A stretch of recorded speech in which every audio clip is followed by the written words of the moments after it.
It's interesting since we're sharing. I had a situation over the weekend too where I was a little bit out of sorts on Sunday, and in the past, I probably would have made something out of it, Johnny, Christina. I probably would have made something out of it. I probably would have turned it into a situation, and it had nothing to do with anybody else except my own mirror. And so Lauren was hanging out, and I said, I'm just got a source for today. She goes, is it me? I'm like, no, it's actually not you at all. I says, in the past, I probably would have made it about you. I probably would have turned it into a fight, and I probably would have made it an emotional situation, John, Christina. But I said instead, and I said, I'm going to use what I do on this show every single day and talk about it instead of being a hypocrite about it. I expressed myself to Lauren about how I was feeling. And then I said, just let me manage it throughout the day. And I chose that approach, Johnny, like you did, instead of being just an ugly human being. Because in the past, I know I would have reacted. I would have been negative. I would have not been kind. And I would have turned something into nothing. And you know what it was? It's because my brain is telling me stories that don't exist. Mm-hmm. Yes. Yeah, you just basically made the choice. But you made the choice not to be a little bitch, because when it comes down to it, we're being little bitches when it comes down to this stuff, because what we need to do is take a deep breath, stand up, and respond to the situation with strength, and not play victim and not why me, and just, hey, we have more control over this in a good way, just like you did, Keith. You recognized it, and you used some of your mental tools to make sure that you were able to move forward in a positive regard. Another thing too that I wanted to share with, because a lot of times, not everybody's this way, but a lot of people operate with a little competitive edge sometimes helps. Yes. So like when I was saying with Terry, I was like, you know what? I'm going to challenge myself. Never to fight with her again. Yeah. Because if I don't fight, there will never be a fight. So I'm going to challenge myself. I can't control her. I'm challenging me to never fight with her again. So let's go there, because I've been drinking the same coffee lately. Because I'm asking myself, why would I want to fight? Because again, fuck Anna, since I've met you, I've been questioning a lot of my decisions. Like, why do I want to put negative energy into something when it doesn't give me any positive benefit? And if that's a major influence you've had on me, you, John Anderson, that I know even Marty and I have talked to this before, where we rant about negative things, and you're like, wait a minute, well, why? Let's go turn it into a positive thing. Let's go the other way. Right? Because it's so easy to go the other approach. Right. So I like what you said, which is I'm going to own this whole idea of not having a fight with my partner, because you have complete control over that. And if you just take a sense of positive attitude nonstop, there doesn't really need to be a fight. You can communicate, right? Slow it down, have a conversation, choose the words, step out of it, come back to it. Doesn't have to be a fight, or learn how to fight through communicating. Hey, Johnny?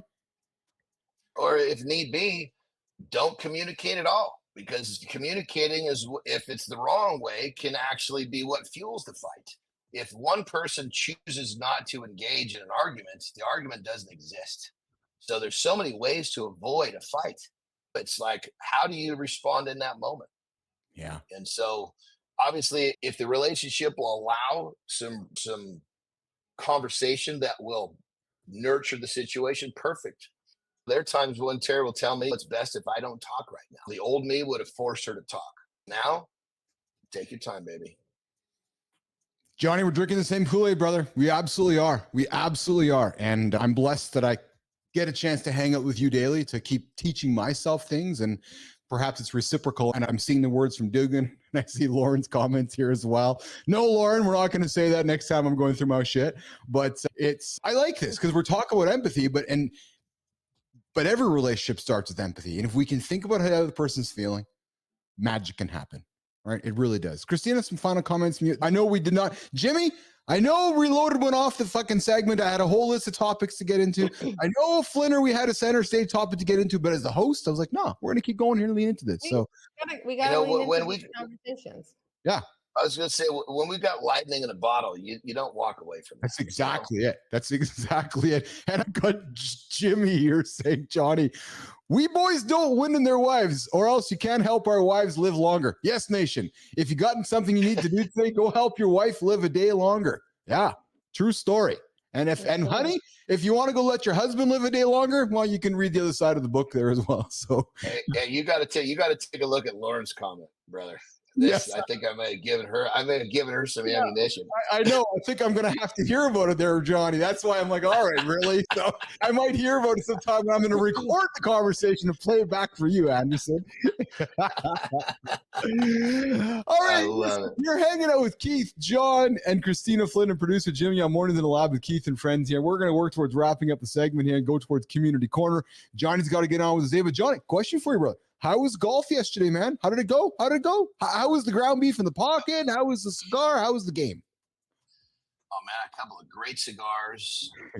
So one of the dudes I was playing with, he's good, and so what we did was to make it more challenging. The guy that we were there was 4 of us, and the dude in my cart, we like, okay, we're gonna play best ball just so we can hopefully give a challenge to the fucking good golfer, and it still wasn't even close. But it was fun. The golf is this for me. Yeah. I just need one shot. You feel it. It's boom. It's God, that felt. I just need one of those to make me want to play again. I had 3, so I was fucking happy. I put one of them on my story if you want to check it out. The videographer, he's just fucking filming everything. I hit that thing, and he could tell my reaction, so he walked right up, and I couldn't help but talk to the camera about how good it felt. Golf frustrates me, man, because you just got to put so much time in to be good at it, and then you get out there and you're not good at it. It's really, so it's just one of those things. So good on you, Anderson. The thing I love about golf is that I suck too. There's no question about it. But in those moments where you're frustrated and you're like, "Fuck, I'm just going to go hit it." No, don't go hit it. Take a deep breath, focus, and do it the best you can. Because at some point, for me, once I get over 100 shots, I just start I'm like, might as well have a fucking machete in my hand. So the challenge is to, okay, no, I'm not just going to whack it. I'm going to focus. I'm going to concentrate. I'm going to do my best. So that mental angle of staying in the game when you mentally want to give up, that's for me. I love that element of the game. But check this out. Tomorrow, I'll be back in my studio at home, so we don't have to worry about this crappy internet connection. So. Nice. All right, Johnny, listen, we're getting to the Community Corner segment of the show. I know you got to rock and roll as well here. So we're going to get you out of here. And Jimmy, we're going to pivot to Community Corner and get to the Creator Spotlight. Johnny, good show today. Good discussion. What hung out there for you today? Adam, AJ, empathy, vote. What's one thing from John Anderson today to give to Business Athlete Nation before we say goodbye, brother? I think AJ was good today. He explains things in a way that I think it resonates with me. And every time he comes on the show, there's just massive nuggets. So I like the idea of having him on for a full show sometime. Yeah, I agree. We definitely want to get him on. And I've had people come up to me saying, hey, I want to get to know AJ a little more. So I think we got to bring AJ on and to do that. What about you, Senator? What stood out for you today? I think for me, it's really like this idea of empathy is actually a skill. I don't think a lot of us realize that. Yeah. It seems like you either have it or you don't. And I think that's something to be honest, because empathy has always been very innate to me. You were the first person that said to me, Keith, it's not, I had to learn it. And I didn't know that was something, which is really encouraging to me because it means, cool, if this is a skill, then I can learn it and I can get better at it and I can increase my capacity, which means that everyone is capable of it. So it's not an all or nothing. You can get better. You have to put in the work, yes, but it is a skill that you can, of course, benefit from by actually putting the work in. Yeah. We practice, baby. We practice. We get better when we practice. I love it, Christina. Yeah. That's fucking perfect. The problem is, and John's point about if you do not heal for your kids, they will have to heal from you. That to me, I went in my basement. I was like, that is fucking fire. It hit me real hard to my core, John, because there's a lot of things about myself that I suspect my son's too young to know, but I think my daughter has my brain. And I think about every day, if I don't figure this shit out, if I don't heal from this, she will have to deal with it and I won't be there to support her. And that's not what I want. So thank you for that. That makes me so happy to hear that it affected you that way, because goodness gracious, I would say affect one person, but to have it be you makes it 100,000 times more special to me. So thank you. That's awesome. Big time. I learn from you about my kids every day. So I appreciate you. Powerful stuff. John Anderson and Christina Flynn. Johnny, go get after it today, brother. We'll see you tomorrow morning. Okay. You got it. All right. Have a great day, guys. Take care, Johnny. All right, there goes Johnny. He's out for the day here today. Back tomorrow morning, 8 o'clock Eastern time for obviously mornings allowed. Myself, Christina, Marty, John, and tomorrow Rich Ingram's joining us as well. But right now, Jimmy, we're going to move to the community corner. And yes, Felix, the last half an hour is a little messed up for the cutting, but that's okay. We'll figure it all out. It's all good. Today,